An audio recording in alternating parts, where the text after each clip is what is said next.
Beau billet, lu par Amaris.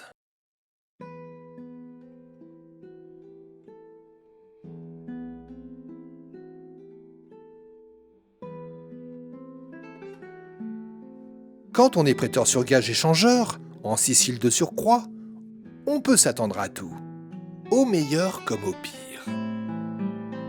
Surtout si l'on approche des 50 ans. 50 ans d'expérience et de méfiance.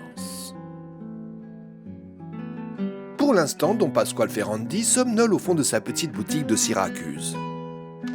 La porte de la boutique s'ouvre et le carillon réveille un peu Don Pasquale. La personne qui vient d'entrer est un jeune homme élégant, comme on l'était à l'époque, avant la guerre. Veste noire canotier de paille, pantalon de lin et souliers vernis. La tenue bourgeoise pour les Siciliens en ce début d'été. Auriez-vous l'amabilité de me changer ce billet de 10 dollars ? Don Pasquale saisit le billet que lui tend le jeune homme et d'un geste professionnel, il fait glisser le billet entre ses doigts. Puis il l'examine par transparence à la lumière. Sur le visage de Don Pasquale, le jeune homme peut voir un sourire commercial un peu mécanique. 10 dollars, cela fait 5000 lire, moins ma commission de 10%, cela fait donc 4500 lire. Don Pasquale a ouvert un coffre métallique et il en tire les billets qu'il compte d'un doigt expert. Le jeune homme saisit la liasse, soulève son canotier dans un petit salut qui ne manque pas d'allure et sort de la boutique d'un pas alerte. Avant de disparaître au coin de la rue, il se retourne et son regard rencontre celui de Don Pasquale, qui, machinalement, continue à l'observer. On ne sait jamais. Quand on est échangeur sicilien, il peut être utile de mémoriser les visages. Quelques jours plus tard, la même scène exactement se rejoue. Le même jeune homme, portant la même tenue, entre dans la boutique à la même heure du jour pour changer un nouveau billet de dollars américains. Mais cette fois, le compte est un peu différent de quelques lires. Le cours du dollar a évolué entre-temps. Le jeune homme ajoute en partant. « Merci, Don Pasquale. » Don Pasquale sourit toujours aussi commercialement, mais un peu plus largement. Une fois le jeune homme sorti, le changeur reprend le billet de 10 dollars et l'examine à nouveau en le tournant vers la rue inondée de soleil. Le jeune homme élégant revient une troisième fois pour changer un billet de 10 dollars. Mais dès qu'il a sa liasse de lire italienne entre les mains, il ne semble pas décidé à se retirer aussi vite que les deux premières fois. Eh bien, Don Pasquale, je suis content que vous m'ayez changé mes 3 billets de 10 dollars. Cela prouve que c'est de la bonne marchandise.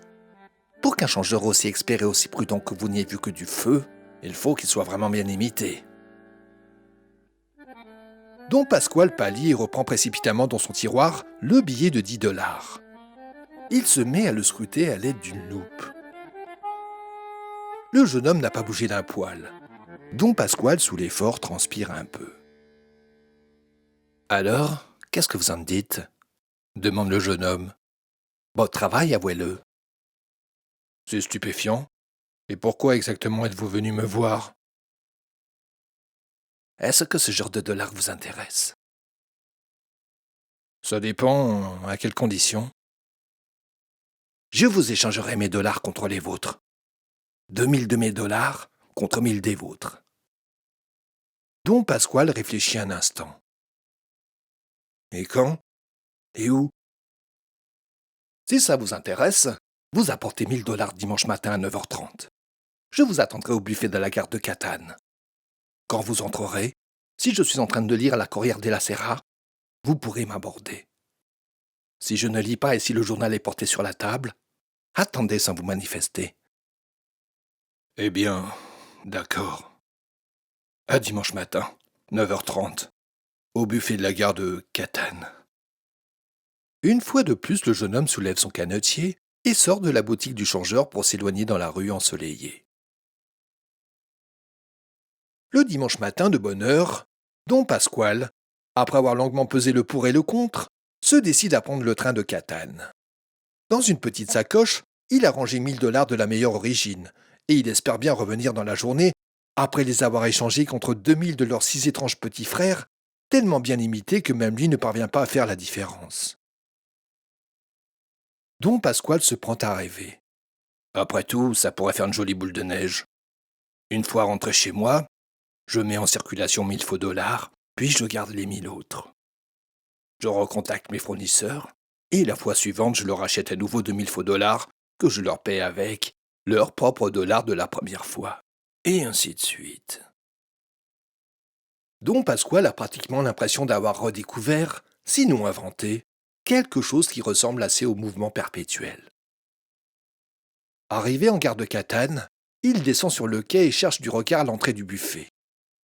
Avant d'y pénétrer, il jette un coup d'œil sur la salle à travers la porte vitrée. Dans un coin à l'écart, le jeune homme au canotier, attablé devant un café, lit tranquillement le Corriere della Sera.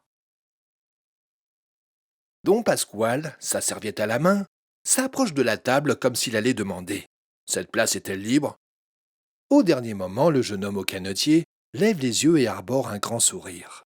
« Don Pasquale, vous avez fait bon voyage ?»« Excellent, je vous remercie. Tout va bien ?»« Tout est en ordre. Voulez-vous boire quelque chose ou préférez-vous que nous allions directement à l'atelier ?»« J'aimerais mieux en finir le plus vite possible. » Les voilà tous les deux partis à pied dans les rues de la ville. Et bientôt, ils arrivent dans un quartier de villas entouré de jardins, loin de la circulation du centre, loin des commerçants, loin des carabinieri.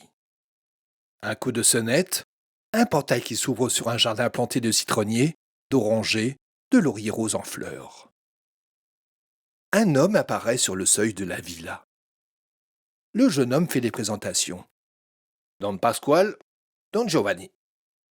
Don Giovanni, un homme aux cheveux grisonnants, s'essuie les mains avec un chiffon. Elles sont maculées d'encre verte. « Entrez, messieurs. » Les trois hommes pénètrent dans un atelier sombre. Ébloui par le soleil de l'extérieur, Don Pasquale distingue vaguement une presse, une rotative. Don Giovanni se dirige vers un placard et en sort des liasses de billets verts. « Voilà, c'est bien 2000 que vous vouliez. » Don Pasquale fait signe que oui. Il se sent la gorge un peu sèche. Don Giovanni très aimablement propose. « Voulez-vous un verre de limonade pendant que vous examinez la marchandise tranquillement ?»« Avec plaisir. » Durant la demi-heure qui suit, Don Pasquale, au soleil extérieur, regarde attentivement tous les billets verts qu'on vient de lui proposer. De temps en temps, à mi-voix, il s'exclame pour lui-même. « Extraordinaire! C'est parfait! Quel travail splendide! C'est incroyable! » Puis il se lève et il tend une main énergique à Don Giovanni. « Mes félicitations! Vous êtes un artiste hors du commun. » Il sort alors de sa sacoche les 1000 dollars qui doivent payer son achat. Don Giovanni demande. « Vous permettez ?» Don Pasquale ne sait pas ce qu'il doit permettre. « Pardon ? Vous permettez que j'examine moi aussi vos dollars, au cas où quelqu'un vous en aurait refilé certains qui sont un peu suspects. » Don Pasquale éclate de rire. Il n'avait pas prévu cet aspect de la question. « Je vous en prie, mais faites-moi confiance, celui qui me refilera les faux billets n'est pas encore né. » Une fois que Don Giovanni, aidé du jeune homme au canotier, a examiné rapidement les dollars de Don Pasquale, l'affaire est faite et il est temps de songer à repartir. « Vous repartez pour Syracuse ?» s'informe le jeune homme au canotier. « Nous pourrions repartir ensemble. » Don Pasquale n'y voit pas d'inconvénient. Mais, à présent, il préférait s'éloigner de son fournisseur. Celui-ci échange quelques banalités avec Don Giovanni, puis les deux hommes, malgré la chaleur, regagnent d'un bon pas la gare de Catane. « Nous serons arrivés dans 1 heure, » remarque le jeune homme. « Il ne doit pas y avoir trop de monde dans ce sens-là. Essayons de trouver un compartiment vide. » C'est ce qu'ils font, et ils s'installent tous deux dans un compartiment où ils peuvent prendre leur aise. Ce compartiment donne directement sur le quai, puisque les trains de cette époque ne comportaient pas de couloir central. Coup de sifflet et le train démarre. Don Pasquale pousse sa sacoche, pleine des 2000 faux dollars à côté de lui, et il essaie de lutter contre la somnolence qui l'envahit. Le jeune homme, qui a enfin ôté son canotier, fume cigarette sur cigarette, en contemplant la mer d'un bleu intense. Au loin, l'Etna lance des fumerolles qui n'annoncent rien de bon. Le train s'arrête de temps en temps dans des petites gares brûlantes de soleil. Le jeune homme au canotier déclare soudain : « Je meurs de soif. Au prochain arrêt, je vais faire un saut au buffet pour avaler une limonade. Voulez-vous que je vous rapporte quelque chose ? Des oranges ?» Don Pasquale ne se voit pas en train de courir jusqu'au prochain buffet. Et puis, il faudrait emporter la sacoche aux 2000 $. Il refuse l'aimable proposition. « Lentini ! 5 minutes d'arrêt !» Le train s'immobilise. « Ah, j'y vais. Je reviens tout de suite. Surveillez bien la sacoche. » Le jeune homme saute du train sans attendre la réponse. L'arrêt à Lentini dure 5 minutes, pas une de plus. Don Pasquale entend déjà les portières qui claquent. Que fait le jeune homme ? Don Pasquale se penche à la portière, jette un œil sur le quai où le chef de gare, sifflet aux lèvres, s'apprête à donner le signal du départ. Le train se met en marche et Don Pasquale, avec une moue perplexe, se résigne à continuer le voyage sans son compagnon. Après tout, quelle importance ? 2 stations plus loin, le train s'arrête à nouveau quelques minutes. Notre changeur rêvasse un peu en essayant de lutter contre la chaleur et la soif. Une bonne limonade m'aurait fait du bien. Ou bien une orange. Nous verrons ça à Syracuse. À côté de lui, la sacoche aux 2000 faux dollars. Soudain, la porte du compartiment qui donne sur le quai s'ouvre brutalement. 2 carabinieri en uniforme montent et, désignant la sacoche en cuir près de Don Pasquale, lui demandent de but en blanc. « Est-ce que cette sacoche vous appartient ?» Don Pasquale a pâli. Sans réfléchir davantage, il répond. « Non. Justement, elle appartient à un jeune homme qui est descendu à Lentini pour boire une limonade et qui n'est pas remonté. » L'un des carabiniers, un grand à moustache, dit « C'est elle !» L'autre saisit la sacoche et, après un bref salut à Don Pasquale, ils descendent sur le quai. Déjà le train s'ébranle. Don Pasquale arrive à Syracuse plus mort que vif. Il ne sait que penser. Le jeune homme a-t-il été arrêté ? Toute l'affaire des faux dollars est-elle découverte ? Si ça se trouve, les policiers sont déjà à la boutique de change. Ou peut-être alors vont-ils se présenter demain à la première heure. Don Pasquale rentre chez lui en transpirant d'angoisse. Il met quelques effets dans une valise, puis prend un taxi qui l'emmène à la campagne, chez sa sœur qui se montre très étonnée de cette arrivée inopinée. Don Pasquale ne lui donne aucun détail. Au bout de 15 jours, il se décide à regagner Syracuse. Les abords de la boutique sont calmes. Rien ne semble avoir changé. « Bonjour, Don Calogero. Personne ne m'a demandé en mon absence ?»« Non, personne. Mais vous avez dû rater quelques affaires. Où étiez-vous passé ?»« J'ai été rendre visite à ma sœur et à sa famille. » Dans les semaines qui suivent, Don Pasquale essaie de comprendre ce qui lui est arrivé. Il finit par raconter sa mésaventure à son ami Filippi. « Inutile de te dire que je n'ai jamais revu le jeune homme au canotier. J'aurais pu essayer de retourner chez Don Giovanni pour essayer d'en savoir plus, mais suppose que la police soit là-bas. On ne peut pas tout savoir. » Ce que Don Pasquale ne peut savoir, c'est que son ami Filippi, le bijoutier, est un indicateur de la police. Il va raconter la mésaventure de Don Pasquale au capitaine Guarnieri, et celui-ci cherche à s'informer sur cette histoire. Une visite chez Don Giovanni n'apporte rien d'intéressant.